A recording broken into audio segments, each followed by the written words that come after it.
Well, LSU will not only be needing to replace some big time, some talents at receiver, some talents sprinkled here and there across the field going into 2025. LSU will also need to replace both of their bookend tackles that we've been able to really, I almost take for granted the last 3 years. Will Campbell goes to the draft almost a week ago now. And Emery Jones Jr., you thought there was a chance. You thought there was potentially an opportunity to keep him in Baton Rouge. You lost that chance today. Emery Jones has declared for the NFL draft just within the last 20 minutes. We heard about this coming probably about like a day ago, and it did not feel good when I heard that news because the source from where that news came from, it was, it was 100%. We'll just say that, and we were going to keep that hushed and let him make that announcement himself. We've broken enough news. We don't always need to break every single thing. And when it comes to these type of announcements where kids are making decisions, unless they really involve you in that decision, which we have had happen before, which we've been lucky to be in on before, this was a vibe of like, Emery Jones deserves to make this move to the NFL, and it's his to announce. And I'm so excited for him. I'm so excited for both him and Will. I thought Emery should have come back another year, though, because I think it just only helps his stock just to come back. I mean, and it doesn't really kill his stock to come back either. I think Will Campbell is kind of at that you got to hit it while the iron is hot moment, while he's being so appreciated, while he's looked upon as one of the best in the game, not only in his position, but with the entire offensive line. Emery, I think, needed a season where he was going to get that love and get that limelight and be the guy that everybody talks about when they talk about the best SEC offensive lineman, the best offensive lineman at LSU.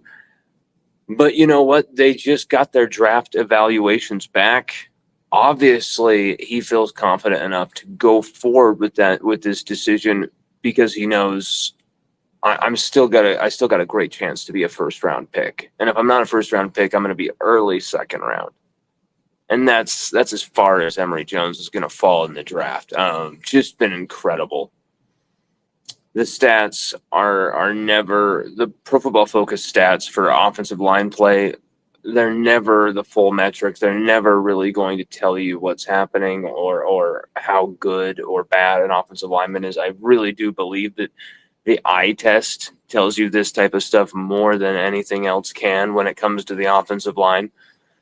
And still, Emery Jones's stats, which are usually harsh against certain offensive linemen, and while they're very lenient for others, we'll just say, even with that, Emery Jones has put up some crazy numbers. Just really the snap count for me, the fact that he started every game outside the first two as a Tiger. And Will Campbell can say, yes, I started every game. Emery Jones was not expected to start in that season in 2022. He comes out of nowhere and just incredible. It wasn't Will Campbell that solidified that offensive line in 2022 or sent them towards what they would become in 2023. It was the rise of both Will and Emery. Because once they rose together, then you saw the guys on the interior, Garrett Dellinger, Miles Frazier, finally start to fall into place. But it was really also, playing those two freshman tackles, but then also finding Charles Turner, making him the center, really, trusting that guy instead of putting Dellinger there at center. We learned a very harsh lesson with a loss against Florida State for doing that. Emery Jones, they talk about him kicking inside to guard. This would have been a big opportunity for him to show that versatility. And he's already shown it. He's already put that on tape. Last year, there was a few times where they had Zalance hurt in there, and he's kicked inside. He's shown some fantastic ability at guard as well. He's projected to be an NFL guard. I'm not so sure about that, but I think he can do both. We'll see where he kind of ends up there. We also forgot to mention, because this wasn't, it was news, but it just was not news to me, and I need to get better at this. But we did not post anything about Garrett Nussmeier returning for another season. We knew this was happening. Once again, this is a kid who has to make this decision, and at the end of the day, the kid could change his mind at the last second. Like all that type of stuff is on the line when you have a piece of information like that.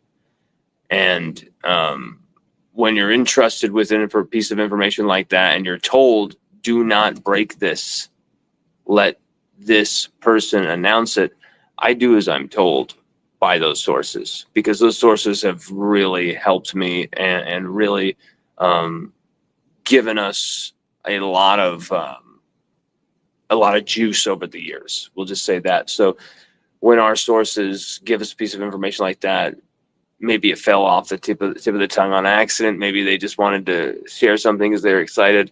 But then they're like, oh shit, I shouldn't have, but I did. But just keep that to yourself. We do.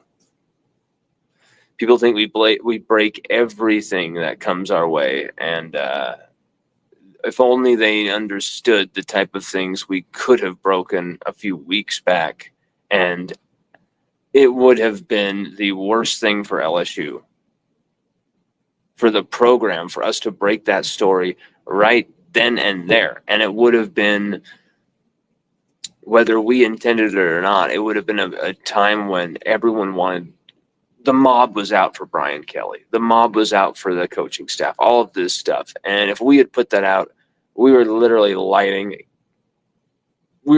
dumping gasoline all over just this lit lighter, a lighter that you use for the grill, one of those big giant ones, just a huge flame, and us just like dumping gasoline. So we're still trying to break as many stories as we can. We're still got our ear to the ground. But what you've seen from us in this last little bit is exercising some control here. Some of these kids absolutely deserve to be the ones to say their piece and make their decision. Not always has to be someone from the media breaking that news. And you've seen kind of a disgusting rat race for the information right now out of the transfer portal. Who's coming next? Who's going to? And, I love to break news too.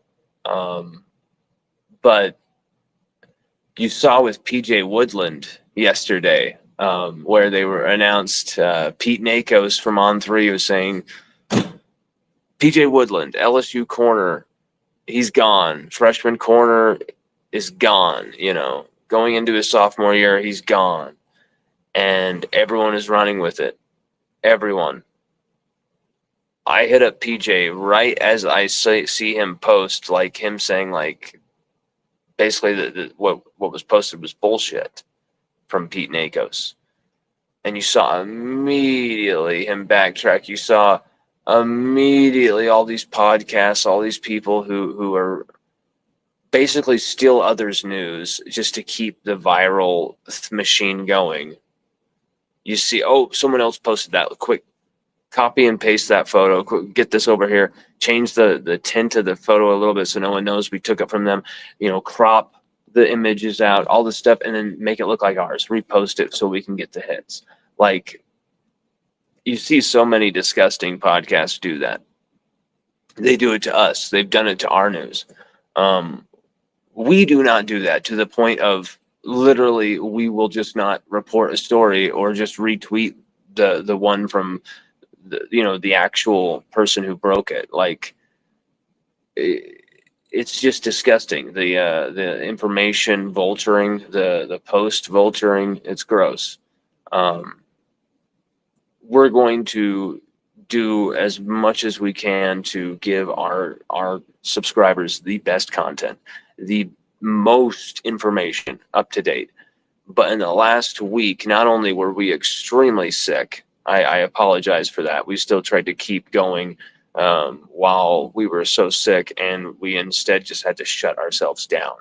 We really did. We had to like shut ourselves down. Like Chelsea was literally like, grabbed my phone, took the cigarette out of my mouth, and was literally like, "You need to go to bed now." And it was like, I'm like, "It's like 8. What do you mean?" She's like, "Yeah, take advantage of this time and just go to sleep." And you are so sick. And like, I had like a really bad cough, a really bad flu symptoms, all this stuff. So I slept for like literally like 18 hours straight, and woke up feeling a lot better, but it's still there. Like, it's still like the remnants of it just hanging around, and it's just awful. Really uncomfortable, annoying illness, and it's zapped the energy. So we're trying to keep it going. We're trying to keep it going, and help us ratchet this back up to the original intensity that we're usually at. Yes, it's really cold here. It's 24 degrees, 22 degrees. That's been part of it as well. But this last week, yes, we were shut down a bit, and really sick, and just there was some information we did have even while this whole stuff was going on. We could have broke those news stories, but we were told to sit on that info, and we did. And I was a little disappointed with one or two of those stories. I wanted to break them too, but when our people tell us, "Hey, I need you to do this," like, we do it, because we know how rare that is nowadays. It's like, okay, yeah, we're going to be the ones who never burn those bridges. We're going to be the ones who always keep that shit on the DL. And if our career passes us by because we didn't screw someone over, I can live with that. I can live with that. And in fact, we've seen that happen. But seeing Garrett Nussmeier return for LSU for another year was fantastic. It's the program absolutely needed Garrett Nussmeier to come back. I cannot express to you enough how badly LSU needed Nussmeier to return. When you're talking about Ricky Collins just left, you've got AJ Swan, you've got Colin Hurley, and I have a lot of belief in Colin Hurley, a lot of faith in Colin Hurley and what he can become. He's not ready for that this season.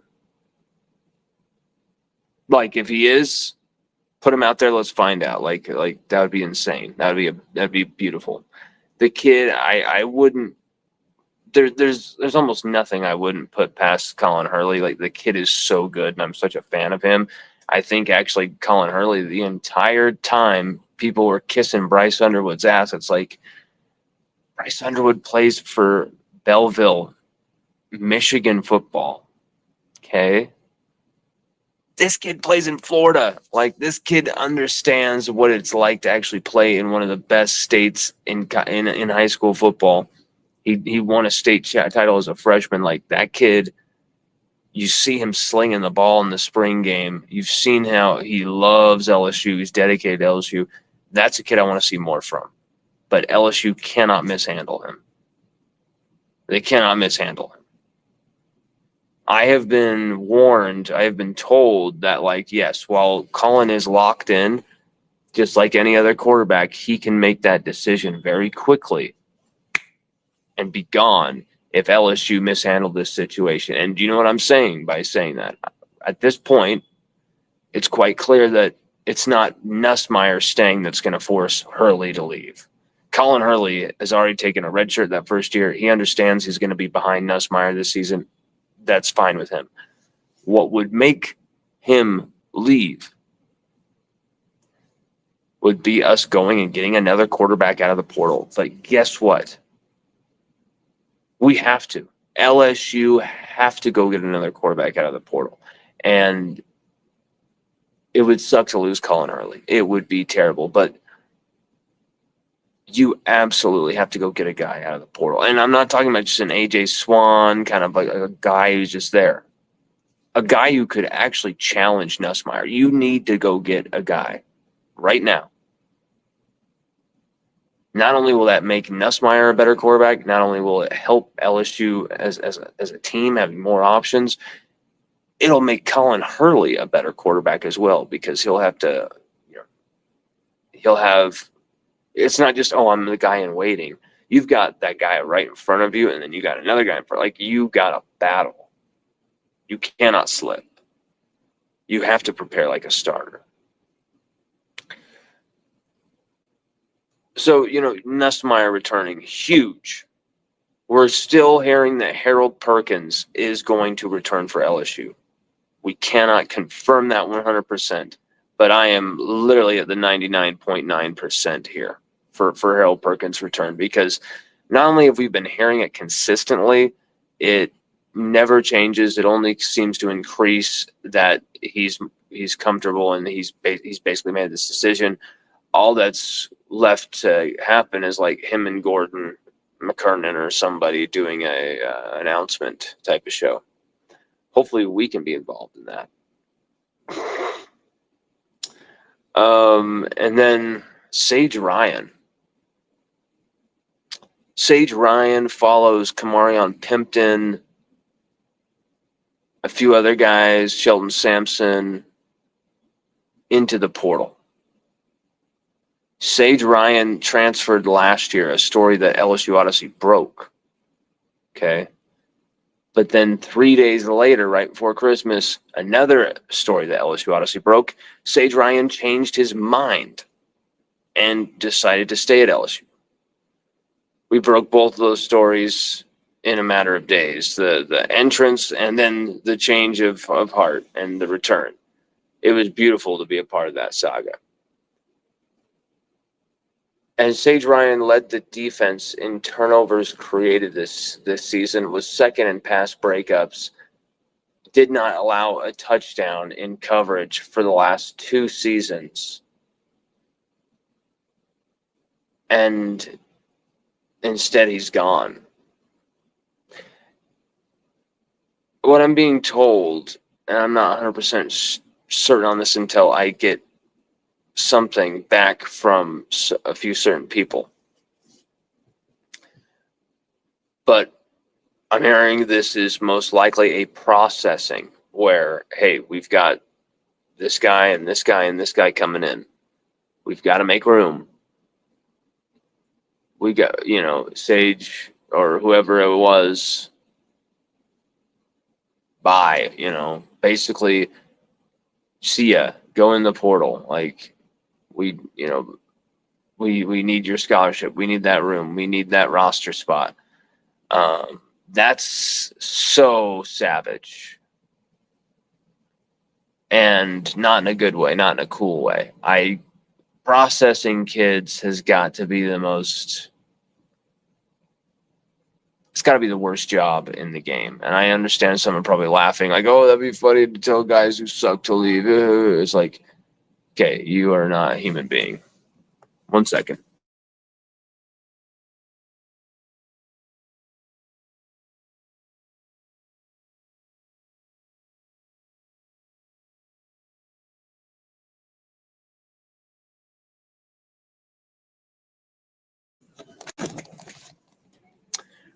Okay, something else is about to come down before this day ends. We might have an opportunity to break that story, but buckle up. This one's not going to be good. This one's going to be bumpy.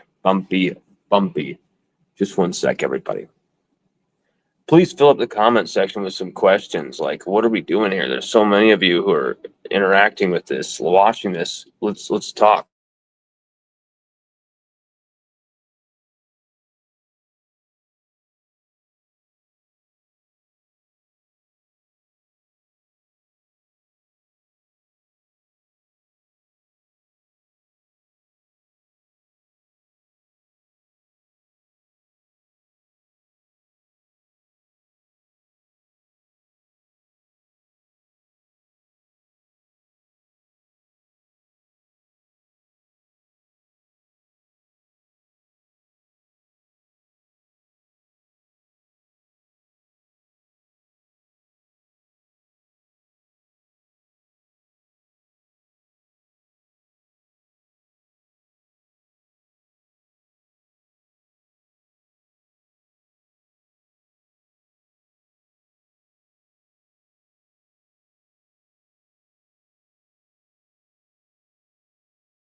I love how I said that, and now we've filled this up with some comments. Grant Rabelais. Who's Grant Rabelais? Do I know a Grant Rabelais? Is this Scott Rabelais' brother? Father?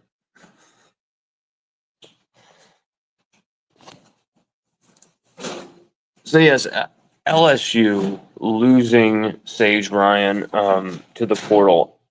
You've got Deshaun Spears.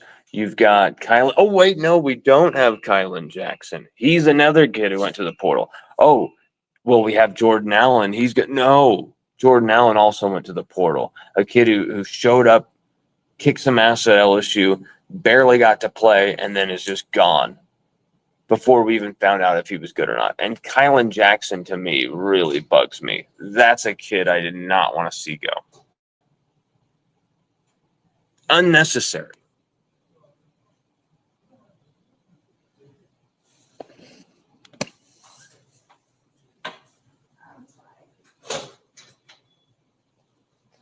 It was unnecessary to send Kylan Jackson packing.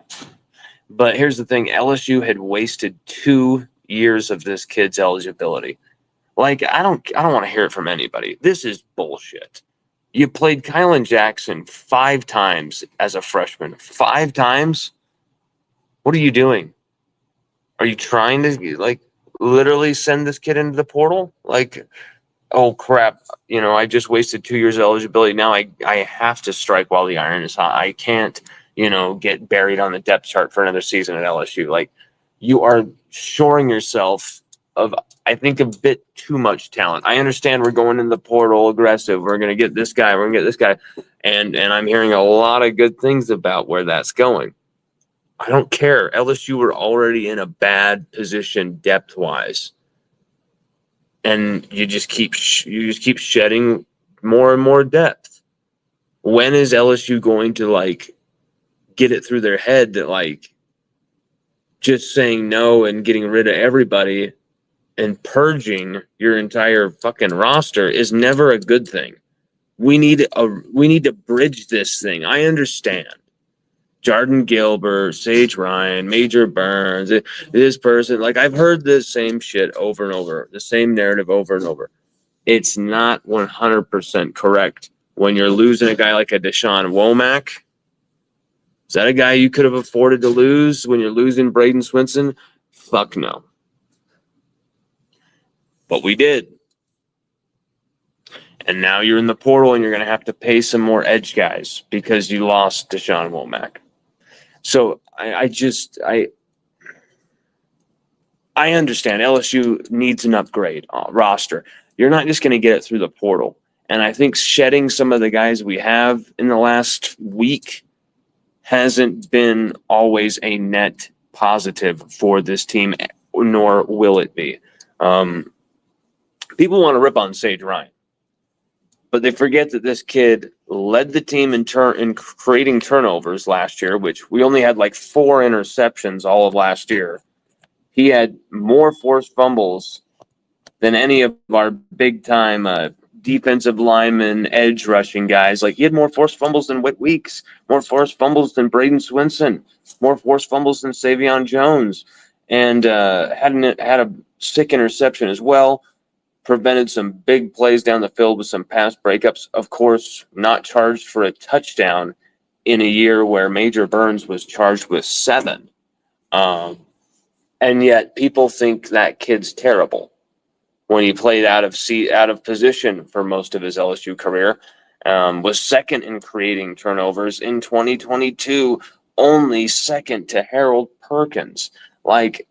I'm not saying Sage Ryan is an All-American, book him as a number 1, first overall draft pick, the greatest to ever play. I'm not saying that. I'm saying we barely even scratched the surface of finding out because, we didn't even play him in the right position until his last year. And it wasn't even the entire season. Remember, he was still starting at corner against USC, stuff like that. So I'm just saying that we didn't even really get to find out how good that kid was. Kylan Jackson, the same script, but a lot worse because we ruined 2 years of eligibility without even playing the kid. Sage Ryan actually clocked the snaps. He got to play a lot, but frankly, a lot of it was out of position. So, point is I'm worried LSU are going to find themselves addressing the same concerns over and over and over and over and over because they don't understand and get it through their head that they need to keep people instead of just losing a ton of people. Like, I understand you had to process some guys. What were, you're going to get 15 to 20 different portal additions. You're going to have to process some guys. You're going to have to make some tough decisions, as they're called. I get that. You don't remove guys, kick out guys who are former 5-stars who've actually produced on the field when they've played. It's almost like our own coaching staff buys into these narratives just as badly as the fans. And I'm like, once again, could the safety play have been better? Yes. Could Sage Ryan have been a better player? Yes. Is he undersized? Is there some questions about, hey, he's undersized, and even if the speed helps him get there, can he make the tackles? I don't know. Like, he had a pretty damn good tackle rating. Yes, there was some absolute bad run fits by him, but not even close to as in comparison as there were for Major Burns or for Jordan Gilbert. It was just not even close. And so I just do not want to see LSU lose too many players because we already had a depth issue. And now you're like, okay, so you're going to go out and you're in a portal spend, but you're basically just going to replace the guys who just barely left. You're never like in a plus advantageous situation roster-wise. And it's because you're saying we're fine without a Deshaun Womack. We're fine without a Sage Ryan.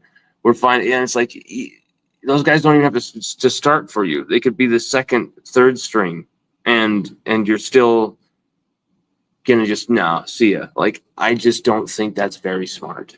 I don't think that's very smart at all. Caleb Jackson seems to be another guy who's going to be out the door. And look at what he did his freshman year. And now people are like, oh, he sucks. Oh, we don't need Caleb Jackson. Oh, he's surplus to requirements. Oh, he got fat. Oh, and it's like, forget who made him gain the weight. Forget who had him, instructed him to gain that weight. Do we forget who runs him directly up the middle every time instead of giving him a run to the outside? Running him up the gut like he's Jared Lorenzen's lost brother, and it's just power ISO, and he's like 750 pounds. Like, what are we doing? This was like the Caden Durham before Caden Durham, and we just, oh, well, he just automatically sucks because, of course, he can't run I-Jumbo against South Carolina. Like, what are we talking about here? Like, we didn't even give Caleb Jackson an honest chance this second year. And anyone who believes that we did is a liar. Seriously, like, you're just lying to yourself if you think Caleb Jackson actually got an honest opportunity at LSU this season. He didn't.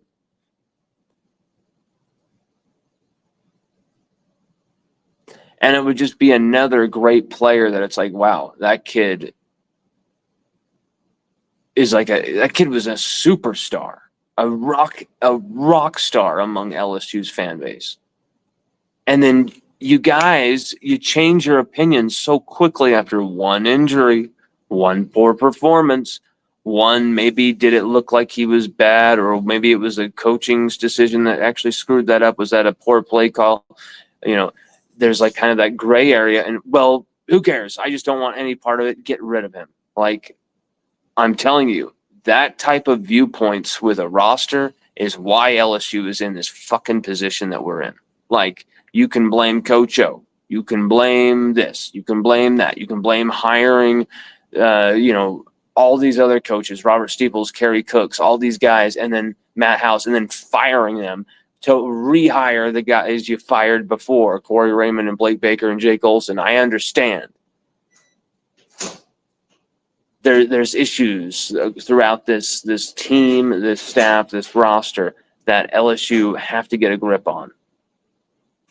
Quarterback, they've seemed to be able to run that room in the right way the last few years and navigate this beautifully. To keep Garrett Nussmeier on the roster for those 2 years while you know Jaden Daniels is going to be your superstar, he's going to be your guy, that was incredible. Just that alone, and people want to see Joe Sloan go. Jesus. Like, I get it. Joe Sloan has a lot to learn as an offensive coordinator. But you want to go back to how LSU recruited quarterbacks before Joe Sloan? You're not going to like that very much. So I'm just saying, let's all, okay, some guys are going to be putting their name in the portal still. Some more guys. And people are going to be, yeah, he should leave. He sucks. Blah, blah, blah, blah. But let's keep in mind, when one of these guys goes down, which they will this season, wouldn't you really love to know that you had a guy like Sage Ryan, who led the team in creating turnovers and was second to Harold Perkins in two of the last 3 seasons? He didn't allow a touchdown coverage. Wouldn't you like to have that guy as a backup free safety rather than the alternative? Or are we going to have to go buy another guy for $500K to play second string safety? You know, like, I just don't throw the baby out with the bathwater is pretty much as succinct and to summarize kind of my extended point here with this show. We've got some comments. Grant Rabelais says, not related to Scott. I think Scott doesn't like me. I'm not sure why, but we like Scott. Grant Rabelais says, is the offseason going worse than the coaching staff expected? I don't talk to every single member of the coaching staff, so like I can't give you like the coaching staff think this in totality. I can only tell you what the guys and the females that I speak to. And from what I'm finding out, they kind of are like sitting on something. They understood that we're going to lose some guys. They understood but they are very close this week with all these visits lined up. They just killed it with Luke Haas the other night. You know, they've got all these transfer guys coming in. Jakeem Jackson is a dude who is, I can't say anything more. Jakeem Jackson, his visit went very well. We'll just say that. Barrion Brown, Kentucky, he's coming down. You know, there's been some overtures for Micah Hudson. You're absolutely going to need to replace and revitalize the receiving core of this team. You've got to upgrade to help Nussmeier. 9 touchdowns in the SEC is great. But Kyron Lacey did not have enough big plays to go with those 9 SEC leading touchdowns. So it really didn't matter. Aaron Anderson was the one who delivered most of those big plays. Mason Taylor. So you also don't have Mason Taylor. So like LSU are in a position where you have to start replacing all of this lost superstar talent with one superstar after another. Luke Haas is another one of those guys. Things went very well. And let's just put it this way. Over everything that impressed Luke and his family the most, the number one thing that impressed them was how many tight ends Brian Kelly's put in the league. And not only that, but LSU's awesome recent tight end history. You know, Thad Moss. We were talking about Eric Gilbert, the freshman year that he had was absolutely insane from a tight end numbers perspective. Richard Dixon even in 2007. And then, of course, Mason Taylor starting as a freshman, dominating as a freshman, beating Alabama as a freshman, committing legendary moments to tape, scoring in the SEC championship game. Mason Taylor was incredible. And I think Luke sees that and goes, you know, I've already been great at Arkansas. Like, I've been great on a team and in an offense that usually sucks, or at least underwhelms. I'm ready to do this at LSU and do this for real and like have an offense that's geared around me. And he looks like a kid who's not like, hey, I want 15 targets my way a game. He understands he's going to have to get down in the ground and get dirty and block some motherfuckers. Like he understands that. This kid is rough and tumble. He's nasty, but he's also capable of really making plays in the passing game. But he doesn't have to because you got Trades Green still on this team. And Trades Green isn't going anywhere. And trust me, some things have been made to make sure of that. But it was a shock that Pimpton didn't transfer before Taylor left. It was actually a shock Pimpton transferred, in my opinion, after Taylor left. Because then it's like, Pimpton, now you have a chance. But he knew what others did not, that LSU were going to go after the elite of the elite when you're talking about tight ends. There's also a dude from Missouri State LSU are keeping tabs with, who is ranked number 1 overall in the transfer portal for tight end. His name escapes me right now, but LSU are going in hard for that kid. So, Grant, to answer your question, it's yet to really unfurl. There's going to be a few things happening in the next day or so that is going to set LSU up in very good stead. And then we'll see where things go from there. Matt Williams says, my boy Lon, what's up, my brother? Keep up the great work. Oh, thank you, Matt. How you doing, brother? Yeah, we just wish we hadn't gotten sick, man. We probably would have a few more breaking news stories. And would have had a few more cool pieces of content out for you guys, but we got so sick and it sucked. Still fighting it off. Still kicking my ass a bit, but we're just going to keep burying ourselves into the work, and hopefully that we'll kind of look up one day and be like, oh yeah, I don't feel like shit anymore. Matt Williams says, I would love to have Womack, Daniels, and Pimpton back. Oh yeah, CJ Daniels, huge, catastrophic loss. Huge losses in my opinion. Yeah, Sage isn't the best, but it would have been nice to see what he would do next year playing in the right position. I mean, he looked damn good. It's just people don't understand. Yes, he made some mistakes. But when you have a poor safety tandem, Major Burns alongside Sage Ryan, you're not going to get the best out of either. You have to have a great or at least stable safety tandem to see what both can really do.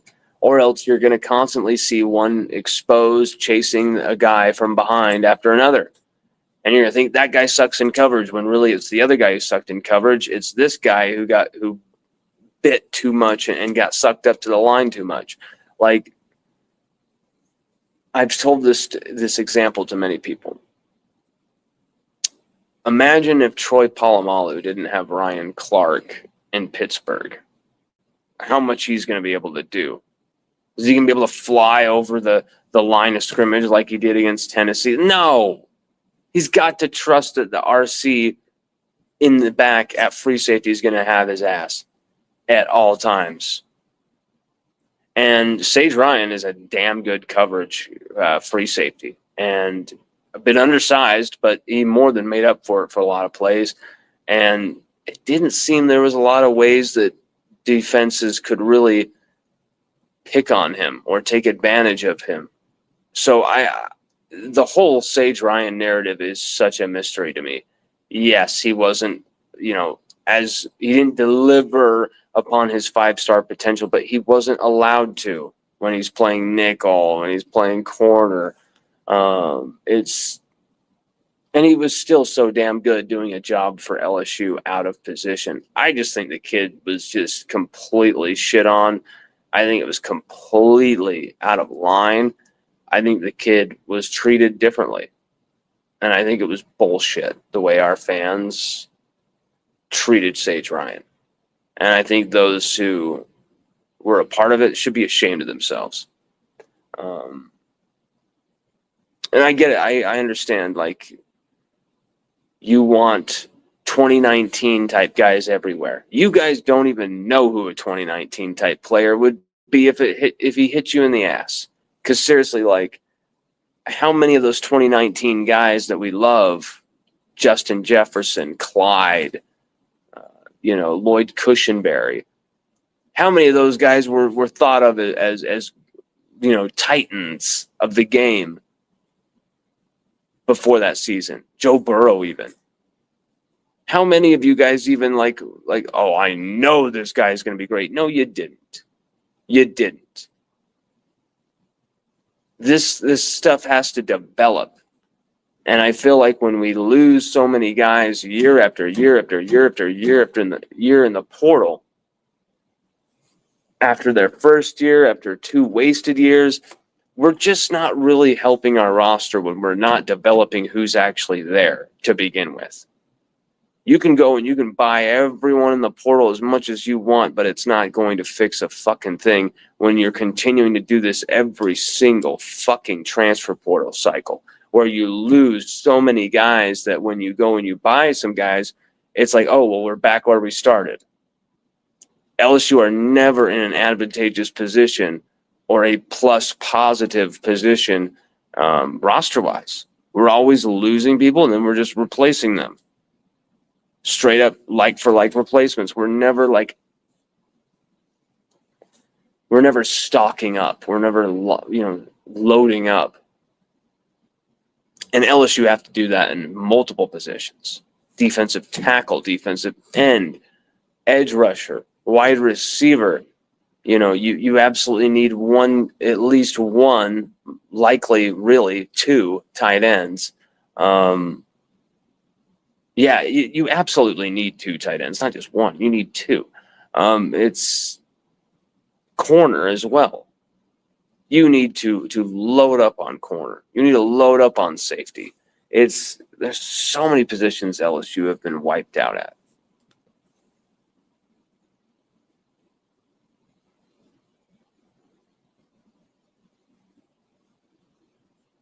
Grant Rabelais says Daniels would have been great to have back, but I think he saw the writing on the wall. AA and Hilton are wide receiver 1 and 2 plus a portal. That's not. I don't agree with that at all, bro. That's not what happened. We have said what happened, and why CJ Daniels left. After only 3 days, when he had said, "Oh, I can't wait to come back. I'm getting developed the best way." He said himself, and so did Brian Kelly, "I'm coming back." Why did he change his mind in just 3 days? How? A big bag? No, if that was the case, you would already know where he was going. The reason CJ Daniels left, and I literally showed this on the show when we did this before. This guy named Jack Boy online went at CJ Daniels' mom during an epilepsy tribute post by LSU. LSU honoring CJ's mom and paying tribute to the struggles she deals with every day with epilepsy, something that is near and dear to me. Trust me. You have no idea how the pain and the hell people who have seizures every day live through. I do. She was completely crapped on by this fan who's like, "I don't give a F about this N-words, mama. I just want Bryce Underwood." That is exactly what the idiot clown said. And me and a bunch of other guys jumped down that dude's throat and were like, "You shut up. We're not tolerating this type of stuff. LSU fans do not do this." CJ Daniels saw it. CJ Daniels responded and said, "You will not talk to my mother like that." And the dude was like, "Get the fuck out of my comments. Don't you dare at me." Like, the dude's like talking to CJ Daniels like he is a god. And right then and there, for a fact, it was like, let's get mom and let's get everybody, let's get the hell out of this place. I didn't catch a touchdown this year. They gave the ball to Kyron Lacey how many times? all they would do is throw me to the outside every time for 2 or 3 yards and getting the shit knocked out of me out of bounds. Like all these crazy complex NFL routes for a yard and a half. And you want me to come back to that team when they disrespect my mom on top of it? That's why he left. You can't look at it any other way. 3 days after he says he's gonna stay, he's coming back. Why would that change after 3 days? It's because our fans talk a ton of shit and really open the doors for this kid to leave. You can disagree with that. You can think that's not accurate. Go look it up and see what this guy said to him on Twitter and how CJ reacted. The timing of it all, you cannot convince me otherwise, especially when we've already actually talked to the person and know that that's what happened. Reginald Wilson says, keep grinding, Lon. Oh, of course I will. Of course I will, brother. And you too. Whatever you're grinding on, whatever you're really hustling on, keep fighting for it, brother. We really have to get off now because some shit is about to go down and we want to be able to post that. So if you really want to know the news we're about to break, go to LSUODYSSEY.com. If you really want to see what we're about to have coming down the pipeline, you need to go to LSUODYSSEY.com. You need to go to our Twitter and follow us on X at Lon Phillips. Everybody, thank you very much. We've got some crazy shit coming down the pipeline. Buckle up.